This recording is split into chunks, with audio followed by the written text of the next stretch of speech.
Here's that handsome face of a computer. Nice L-type intake. Yeah, so I looked inside and it's like a barn find, you know, pun intended, as in completely untouched from the 90s, only just cat hairs and whatever bunny, gruffies inside. But yeah, like no upgrades. Time capsule. I think I'm just gonna put the original release in '98 without second edition. That's all we had at the time.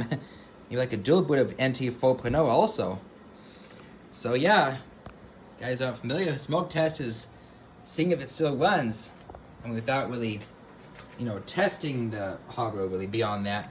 So let me just turn on the surge protector. Sometimes these Dells were known just to turn on by themselves. Ooh, yes, it does. What do we got on the screen? Oh, yes, STB. Oh, the Dell logo, it still works. Ooh, 27 years old. That's supposed to be reset button. Did I press it hard enough? Oh, yeah, I press it harder. It's old. They show the graphics card usually.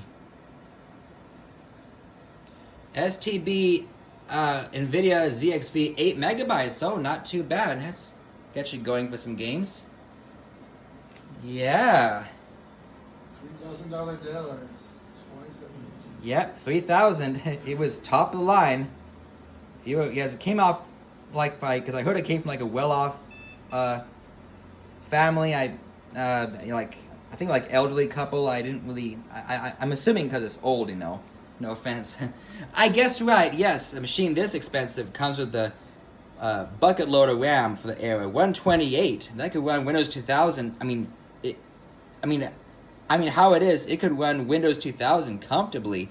My other TechWay 8000 is like a 366 Pentium 2 with 128, and yeah, SP4, great system. Just limited by the hardware for like programs though.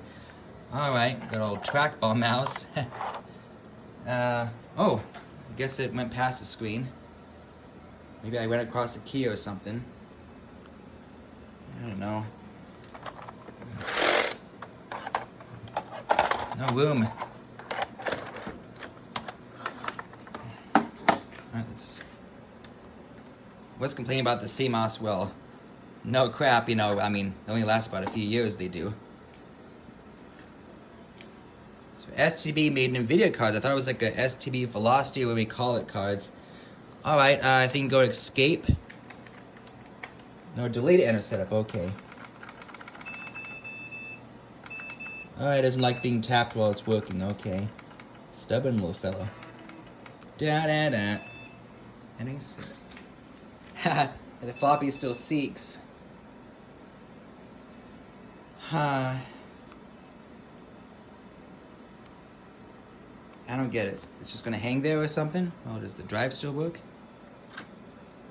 Well, it's stuck. Usually you gotta kind of lift it as it comes out. Well, I heard they magnetize, we don't really use them. Well, I do got another DV drive that. Another drive that it's kind of matching a little bit and yellowing. I don't know. It's kind of staying put. Maybe I gotta just reseat the memory or something. I don't know, but it was counting it just fine. Let's try one more time. Maybe it's because the CMOS battery not being good. It just stops loading. Still, even so, it's good for a time capsule to have on display or something. Kind of yellowed, but it's pretty cool looking. All right, escape to resume. I'll try. Here we go. Good. Yeah. I think it's because the CMOS battery is behaving weird. But yeah. These tanks could support up to 768 megs, these Pentium 2 early Pentium 3 models, and the case was used like even socket 370s, you know. With the same case though. But those had a not as good Intel chipset, you know, only 512 max for those. And well, I mean, not these systems, but other 440BX could go up to 1 gigabyte on some, you know, retail boards, not Dell ones, but okay. Yeah, well, I'll keep you updated. I'll see if it loads in OS, and then I'll just do a clean install of 98 first edition. If well, I'll probably replace the DVD drive. Probably won't see it again. I have a spare. Let's see how it would look. Add it. Probably match the yellowing. 2002. Other one in here is like September of 98, but I think it'll fit just fine.